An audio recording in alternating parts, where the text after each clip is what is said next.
Hello everybody, welcome to Planet FPL, the world where everything revolves around Fantasy Premier League. My name's Suj. And my name is James.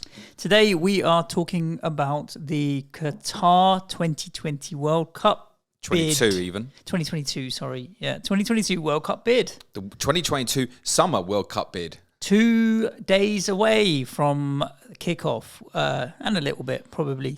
But just over 2 days until the first game, Feels Qatar versus absolutely bonkers because I was watching Premier League football 5 days ago. Yeah, it does feel pretty quick turnaround. I'm like, wow. And even just from a fantasy point of view, getting our teams together, I'm like, I'm going to have to do all of this and get it all sorted by tomorrow because I don't want to faff about with it on Sunday. I might not even play fantasy at all if they're still working on the rules, potentially. You might want to discard a lot of yesterday's pod. But there's no prize other than the 2 tickets that we're going to sell. The 2 tickets that we're going to win.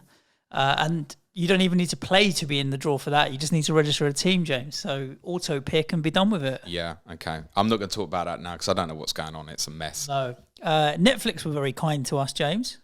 Were they? Releasing a documentary about 3 weeks ago, whenever it actually came out, just in time for the World Cup. I mean, I think they probably strategically timed the dropping of that series to coincide with the World Cup. Absolutely, very good. And a little bit like, obviously, the discussion we had about migrant workers and other issues on Tuesday. I think, as close to the tournament as possible for maximum impact and to remind people that a lot of this is a scam. FIFA... Or is it, Suj? FIFA is... what I took away from the documentary and understanding more and more about the bid, and to be honest, when it came out, it went over the top of my head a little bit, but more because I was like, well, yeah, obviously it's corrupt, and then just kind of left it at that. I didn't really get into the details of, hang on a second, it shouldn't be, but then it was different then. I was 12 years younger, different priorities, didn't care maybe as much about FIFA and world football and all that kind of stuff, and now looking at it, I'm like, this is really bad. It really dawned on me that FIFA is not fit for purpose, clearly, and is generally treated as a private bank account for whoever whoever seems to be in charge of whichever federation at the time seems to be the way it operates, and it's corrupt. There's no other way of putting it, really. Let's park FIFA for the minute. I don't think we can fully park FIFA for the minute. But in specifics to the bid of the 2022 World Cup from Qatar, do you believe that was corrupt? Sure. Why? Firstly, one of the things that that was really apparent was why would you do 2 tournaments at the same time? Well, my understanding from that a little bit is that potentially people who voted could back pocket money twice over. Exactly. If you're not likely to be in office the next time that a vote takes place, then you're not likely to be able to benefit financially from that. So I think the main reason why they decided to do 2 tournaments at the same time was to double up, mate, on the brown envelopes. There's no other reason. It's never happened before. There's no other reason to do 2 tournaments at the same time. And that's precisely why they decided to do it, in my opinion. I wish that we'd started this podcast back around 2009, Suj. We could have had such a party with some of the stuff that was going on at the time. Yeah, for sure.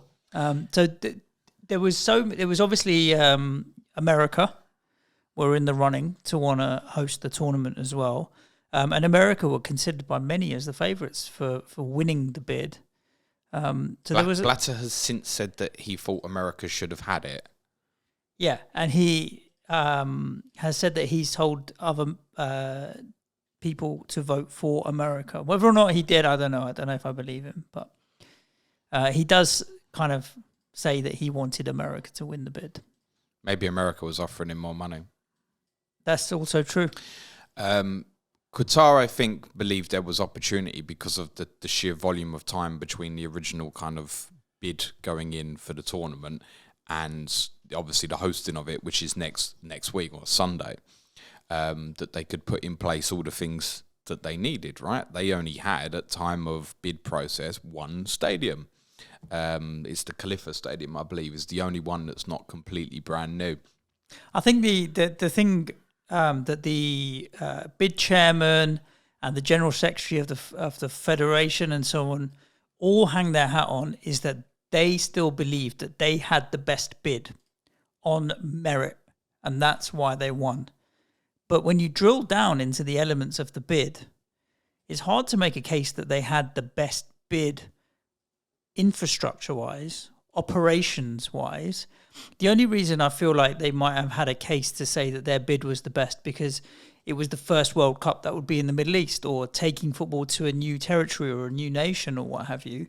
But that was it. There wasn't anything to say we've got better stadiums. Oh, the only other thing is obviously they've got more money and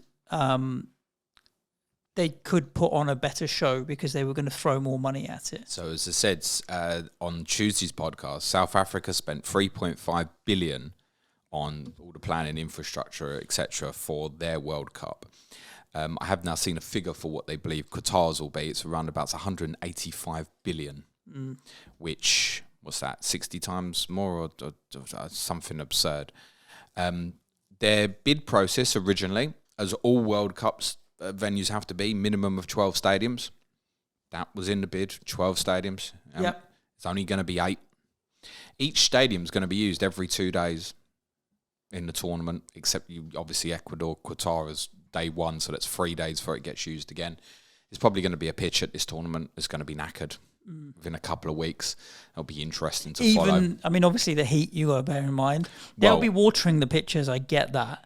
But, I mean, how much can you water it? That's not too much of an issue, I don't think. It's more, I don't know, would they get big big rain downpours that when you've got players running around on it, cuts up a pitch and stuff? Yeah, and that's hard to repair. Is that possible? I mean, it's just the repair of a pitch is going to be used every 2 days. There are some stadiums being used sort of 9 times or so over the course of, 3 weeks or something. So that was not fulfilled in terms of the bid process, which, considering what's happened to migrant workers in the country, probably should be relieved. It's only 8 rather than 12 stadiums, actually. But of course, the whole bid was promised that it would be in the summer. I found this really interesting quote from Sheikh Mohammed bin Hamad bin Khalifa Al Thani, who was the Qatar 2022 bid chairman. He stated, "The event has to be organised in June or July. We will have to take the help of technology to counter the harsh weather. We have already set in motion in the process of this. A stadium with controlled temperature is the answer to the problems." We heard a lot about this at the time. Controlled temperatures, air conditioning getting pumped into the stadiums and stuff. Not that that's going to help anyone walking outside in 45 to 50 degree heat, for example. In the summer, yeah. He also said, to finish that sentence off, we have other plans up our sleeves as well. Do you think one of them plans was to move it out of summer to winter? Mm-hmm.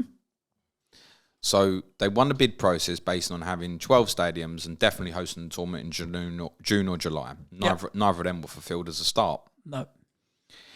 They're also obviously a very, very small country. Yep. I think inhabitants, was about 2 million at the time of the bid. It's now like 3.4 or something, of which includes migrant workers. 50% of migrant workers, basically.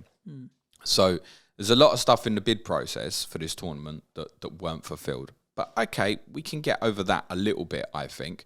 What we can't necessarily get over is the general concern that the tournament was given to, let's be honest, this small country, which didn't have the infrastructure and was not ready to host it. Now, it's probably going to prove, in terms of the spectacle that we see on pitch and these brilliantly beautiful new stadiums, we have to say that it's going to look absolutely fine, having been through kind of 12, 13 years of planning. I completely get the Arab world deserves a World Cup. Particularly have too much of a problem with that, and I think it was kind of something they really leaned on at the time, because the bid was not long after South Africa had obviously hosted the 2010 World Cup, Africa's first tournament. Blatter himself had said the Arab world deserves a tournament.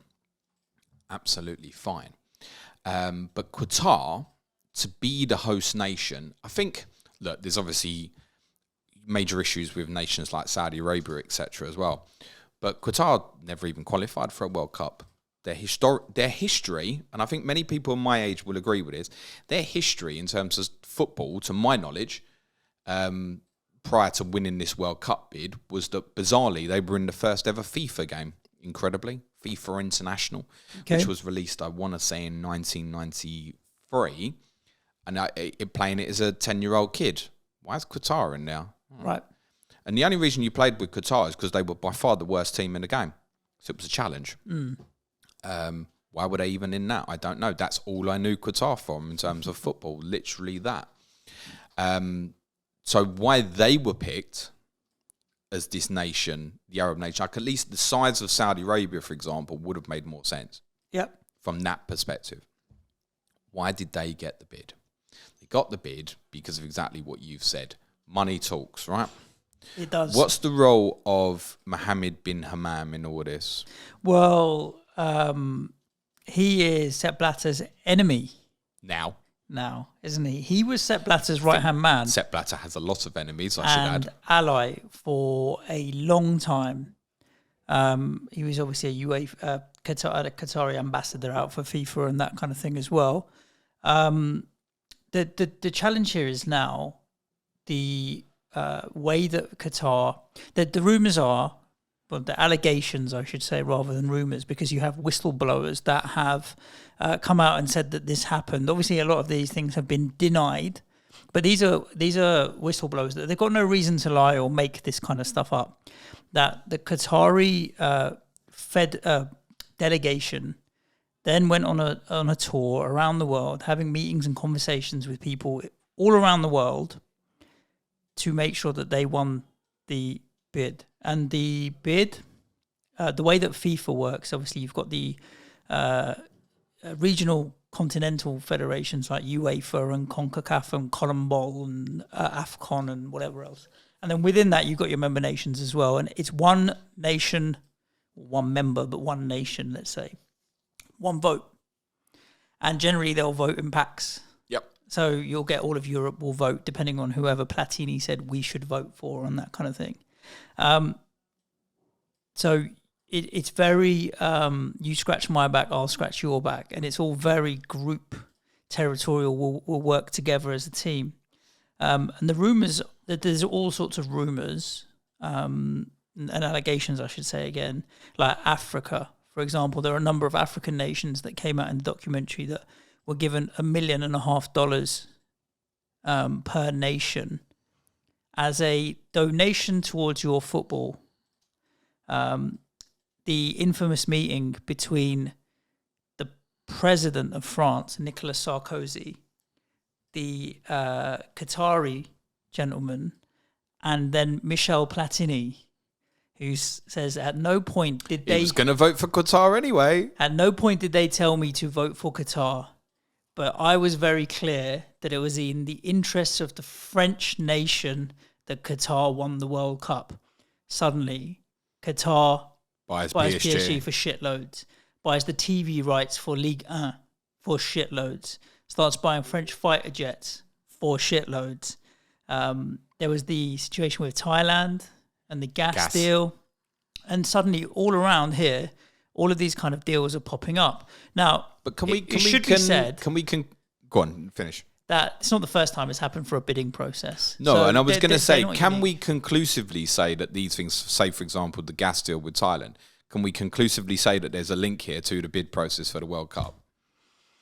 Can we actually say that? No, because there's no governance within FIFA, right? So there's nothing that. See, when you have, so take the banking sector for example. Like business banking and all of this kind of stuff. So I've got a relationship manager for my business bank account. I can't even take the guy out for lunch.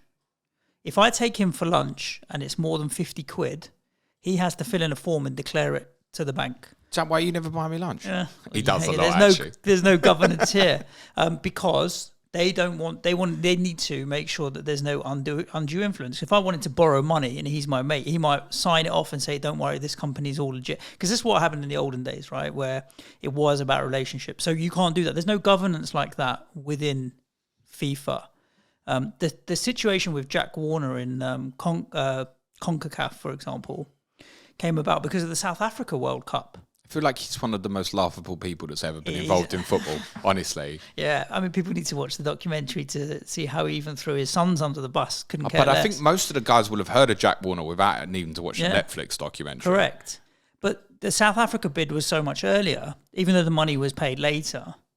But a $10 million donation found its way to CONCACAF from South Africa for supporting players of the African diaspora, so basically young black footballers of African heritage. But then when they followed the money, it ended up in his personal bank accounts and into Chuck Blazer's account and so on. So they followed the money, and that's how they found it. When they make these donations, they're doing it with things like, it's for the betterment of football. You choose how you want to spend it on football. But by all means, spend it on your wife. Well, then there's no governance afterwards to check what happens to this money and where it goes. And that's where FIFA's really, really let itself down and become a really, really murky space and place. You mentioned Bim Haman, and then that he ended up having to withdraw his bid for presidency because he got in trouble. But it's all about how you do it, right? So he ran for president against Sepp Blatter, or was running for president against Sepp Blatter. They need a vote, one member, one vote. Blatter turns up in CONCACAF, makes an announcement at doing Miami, I think it was. I want to say, $1.5 million US. In the middle of everyone, we should say. By the way, FIFA is going to put $1.5 million into the local football. And you're like, okay. Haman, on the other hand, can't get a visa into the country. So he decides that he managed to get his way in. Is that why it didn't go? Is that right? Yeah, he wasn't. They denied him a visa, but they had no reason. He reckons they had no reason to deny him a visa. They denied him a visa. Anyway, he managed to get there in the end. I think they met in St. Kitts or something like that. It was Trinidad and Tobago, maybe. Port of Spain. Yeah. But then his way of helping all of these is a brown envelope with $40,000 in cash in a hotel room where you're wheeled in one by one. That's obviously clearly dodgy. Now, what Sepp Blatter's done is also dodgy, right? But he did say it in public. He did, and it's coming from FIFA's actual bank account. But then why should he, as president, decide where and when that $1.5 million should go? Like, there needs to be some sort of process where money is spread equally around. And this has been going. This is not an isolated example of. I mean, when the FBI started really digging into it, everything is so murky, and it's like a private company, FIFA, as commercial as you like, because they want to make as much money as possible, with the protections of like a charity or a non-profit organization, because they're for the betterment of football and they're seen as a non-profit, non-government organization or what have you. But then the leadership structure and behavior of the mafia just lining their own pockets. It's like the perfect storm. It's really bad. And it to this day, I still don't think that they have got their corporate governance structures in place. Do you think this sort of thing is still going on? Oh, yeah. There's no doubt about it. It's interesting. So on Tuesday, I asked... You've not got around to watching the final episode of the series yet. No. And that's a very particularly interesting one because... another podcast. Yeah, coming soon. Obviously, all of this happened in 2010. Well, the bidding and voting was in 2010, so after South Africa. Or before South Africa. I forget whether it was before or after. The announcement of who was hosting was after South the Africa. end of the year. So 2010, and then it was 2014, 15. 15 was when the elections were again, I think, for president.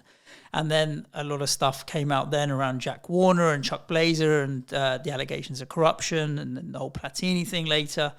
And that was the time Blatter was still in charge, where he decided that they were going to bring corporate governance in and pay lip service to the fact that we're going to be more transparent and financial transparency and corporate governance and CSR and that kind of thing.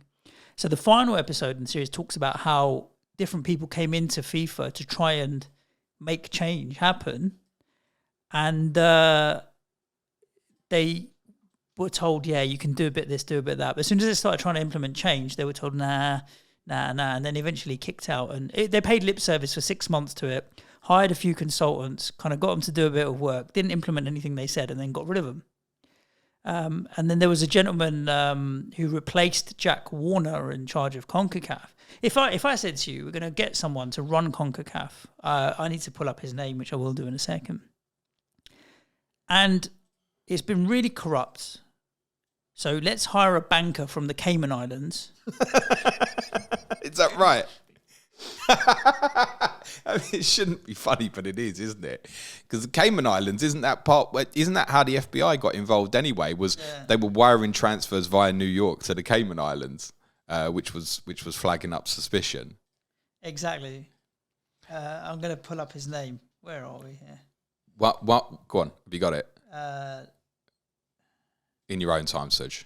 No, you can't get Jeffrey Webb. Thank you. Jeffrey Webb is a name I'm going to forget instantly, but cheers for that. See, but he's a banker from Cayman Islands. They've got audio recordings and video recordings. Like as soon as he's been voted in, of asking for $5 million for this vote, $10 million for this vote, like brazen.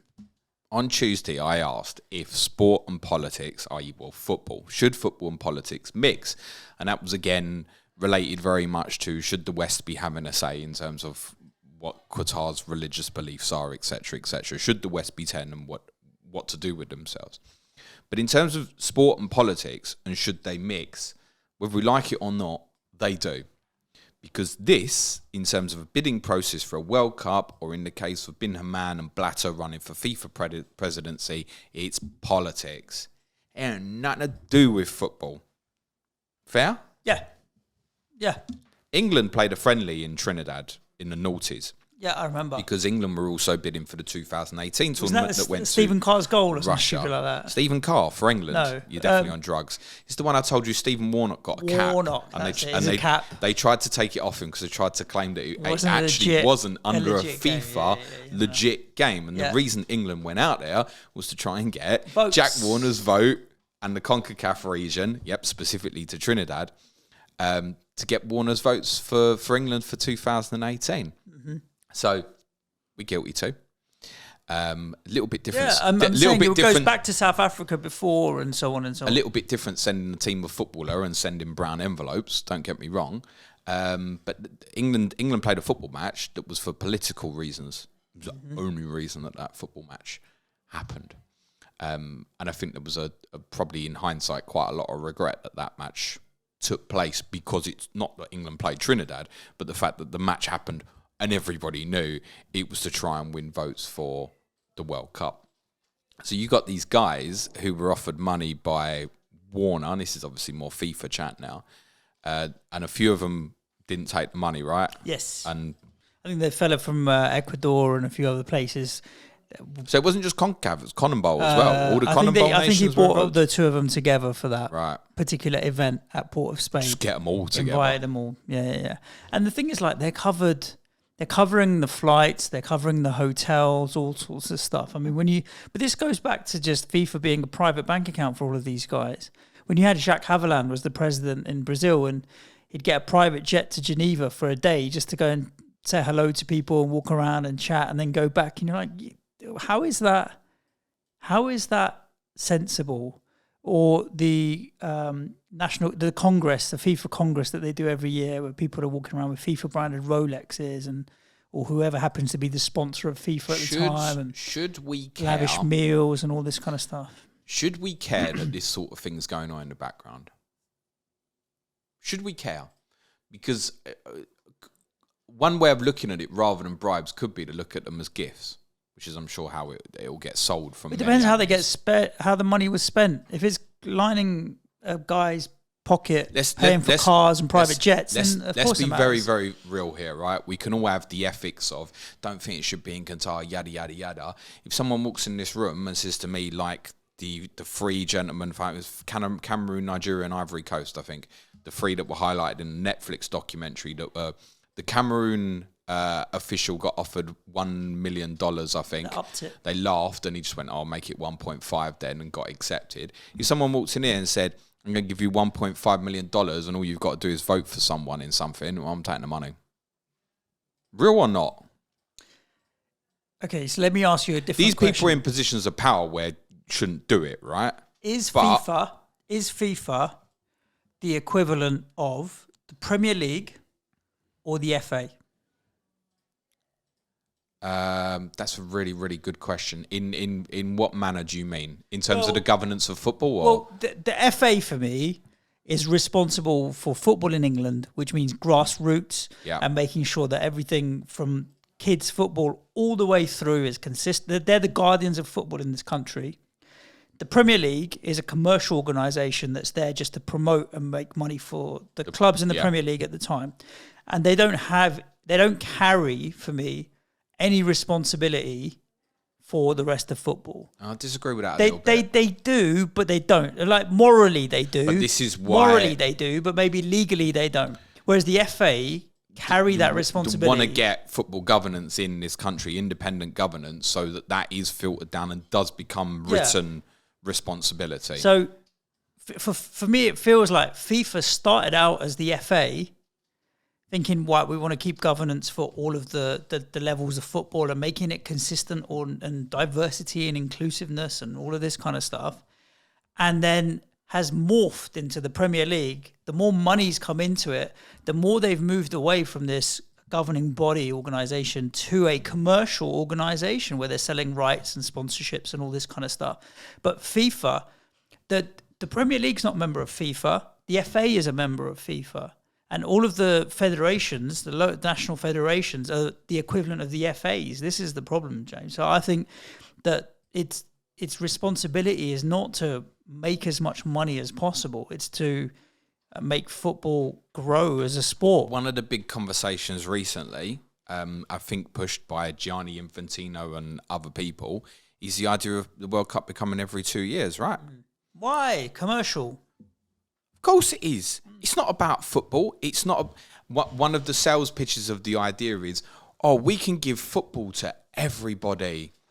Right? One of the nations that was interested in hosting 2022, and I don't know why a bigger fuss wasn't made about it, was Australia. Australia's proven it can have cricket tournaments, rugby tournaments. Yep. Nothing in that hemisphere of the world has had a major football tournament. It doesn't suit because football kickoffs are at 9 o'clock in the morning. We had a tournament in Korea and Japan. We all dealt with that, right? Yep. But Australia wouldn't make the money or offer the money, let's be honest. Offer the money. And that's right. So the idea of, the Arab world hasn't had it, fine, no arguments. Neither's Australia. And we're not talking about Australia in the upcoming tournaments either. Spain, Portugal, right, are probably likely to have 2030. We think it very much does look like the UK nations and the Republic of Ireland are going to get the Euros in 2028. This is going What's 2026? It's USA, Canada and Mexico. Right. Did you not listen to yesterday's Patreon podcast, Suj? No. No, not yet. Please do. It's really good. You'll like it with Paul Meehan on Canada. 2030 at the moment looks like it's going to be Spain and Portugal. Right? I'm not suggesting there's anything wrong with Spain and Portugal, okay? The romantic in me, because there is some, I think, a romantic football person wants that tournament to be in Uruguay and Argentina. 100 years on from the first tournament and the first final. Sounds like a great little story for me. There was a major problem coming up with Spain and Portugal in 2013. You know what that is? Full circle here. No, don't. Tell me. Climate. Why, you think it'll be too hot? Same. Well, every summer, the last few years, Madrid has topped out at temperature in the summer of about 45 degrees. Wow. I think it was this summer or last summer, it hit 47, 48 or something. Wow. In Madrid. And then you've got places like Seville and that on the coast, south coast. So this climate problem is getting worse and worse and worse. If we give the tournament to Spain and Portugal, there's no reason why Spain and Portugal shouldn't have the tournament, right? Two very good traditional football nations. Do we have a climate problem in 2030 where we're actually going to move the tournament to winter again? I've not seen a single person mention that as a possibility yet. But what are you going to do? You go, right, Spain and Portugal have it. World Cup finals in June. And on the final of the tournament, temperature's 47 degrees. What are we doing? Are we playing football? I don't think it's possible. I don't know, mate. Tell me. Yeah, I think post Blatter, I think FIFA has had a few wake up calls. I think it has clearly had some wake up calls in knowing that the difference now versus then is that everything is much more open and visible because of social media. Correct. We've got everything comes out. We've got Gianni Infantino asking Russia and Ukraine if they can stop warring for a month. It's a really clever thing to say, wasn't it? Yeah, I do think FIFA is going to get better, but I think it's so endemic, the corruption in there and the way that the organisation is run. It's going to require some real overhauls, but will it happen? I don't know. It obviously filters down beyond FIFA to, I mean, that Netflix episode on Qatar features every confederation from Platini in France to Bin Haman in Asia, the guys in Africa, Warner in North America. It features everybody, right? Do we think the own independence ones like UEFA, etc., have the same problem? Sure. Above the umbrella of FIFA. I mean, look at how much they want to push the Champions League and stuff. Well, the whole Super League idea, one of the things that I think annoys many people is, because so many of us obviously hate the Super League idea, is that UEFA come out smelling of roses about it. We know that's not right? But then the changes they've made to the Champions League from, was it 26, 24? When does it kick in? Disgusting, and we've podded on that in the past. Are for whose benefit? It's for money's benefit. Of for course. The clubs, so they're no different. It's extra guaranteed fixtures in the group stage. They wanted them all in there automatically, etc. Interestingly, we don't have that in international football. We don't look at Brazil and go, Brazil have been in every single World Cup. They don't have to qualify. It's true. So at least it's kept that core. But then we'd all be disappointed if Brazil didn't qualify. There's still, again, the romantic in me thinks, don't feel right having a World Cup without Italy again. I think it's all right. Scamacca gets a break, mate. And so does Emerson Palmieri. Great. Just before we finish, what's the future of FIFA, do you think? It's too big, mate. What's the future of things like this? And again, should we care?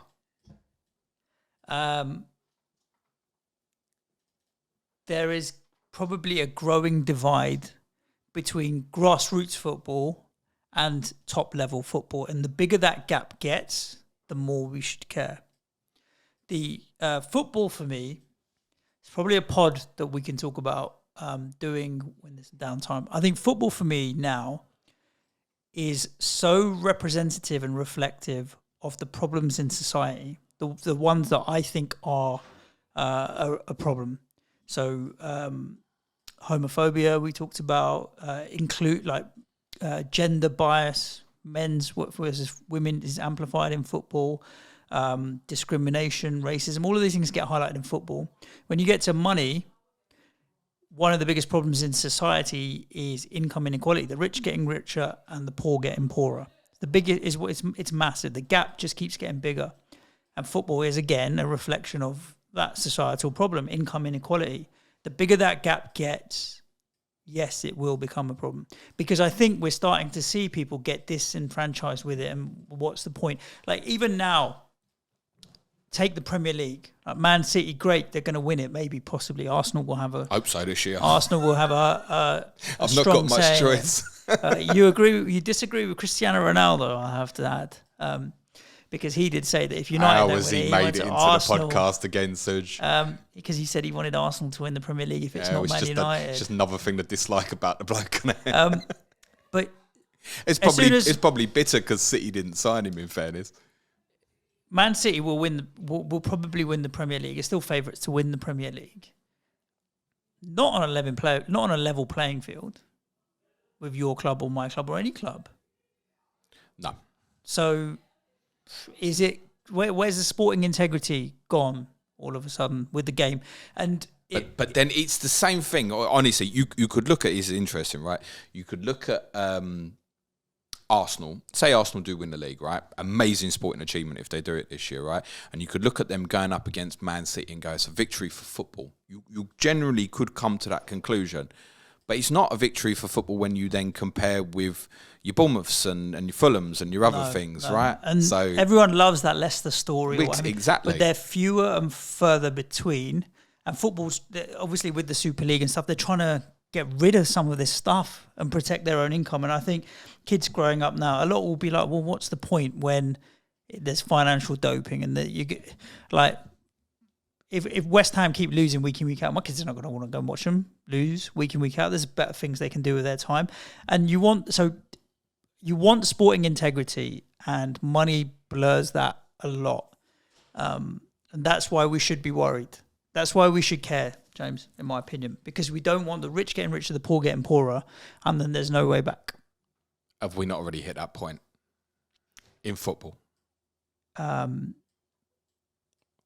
I think that there's more chance of it going the other way in football than in society. So when people get really rich in society and they do what they do, put their investments in bricks and mortar and buy up every building and are getting a fixed return, fine. It's a bit hard unless the whole property market or the entire economy crashes. In football, every now and then you get a team that, apologies Manchester United, but will go and spunk £500 million and still be crap on the pitch anyway. So spending money in football to protect yourself and staying at the top is much less of a guarantee than if you did it in the real world with investments. So I think, yes, we're getting more and more towards that way, but football can go in cycles, and we see it all the time with cycles. And whoever owns the football club, what's to say if the Abu Dhabi fellas get bored of Man City and decide they want to sell it, then where would they be, right? Where would they be? I listened to a radio station that shall remain unnamed. That got a phone in. Actually, no, it was on BBC 5 Live, 606. You weren't listening to that other It wasn't the other one. But there was a fella who supported Chelsea who phoned in, and he was talking about where they were and what have you. And it was so interesting because he was in love with Roman Abramovich. But to the extent that he was like, Abramovich was a great man. He did a lot of humanitarian work. But as if he was talking about Roman Abramovich, like he was a philanthropist that had helped so many charities. Football fandom blinds you. But yeah, so it's really interesting the way that he is perceived there. But then now he's left and sold the club for a lot of circumstances. Ownership changes. The Glazers might leave Manchester United soon. They won't be remembered fondly, but it goes in cycles, and that's why I think football's a bit different, because spending money doesn't guarantee success on the pitch. But this is interesting with Manchester City at the moment because of the cleaning of money through the club, like these large contracts and sponsorship and stuff. Something will need to happen with them. We'll see. We should care. I think in closing, we should care about things like this and bungs. I was going to say for want of a better term, but let's be honest, that's what it is. Is because if we don't, who does? Yeah. And I think, to come back to what happened on our own doorstep with the Super League and stuff, the fans won, right? The fans aren't going to win this kind of war with FIFA, but the more we speak up, the more we might be able to change. Yeah. As a collective, as a global round the world, enough.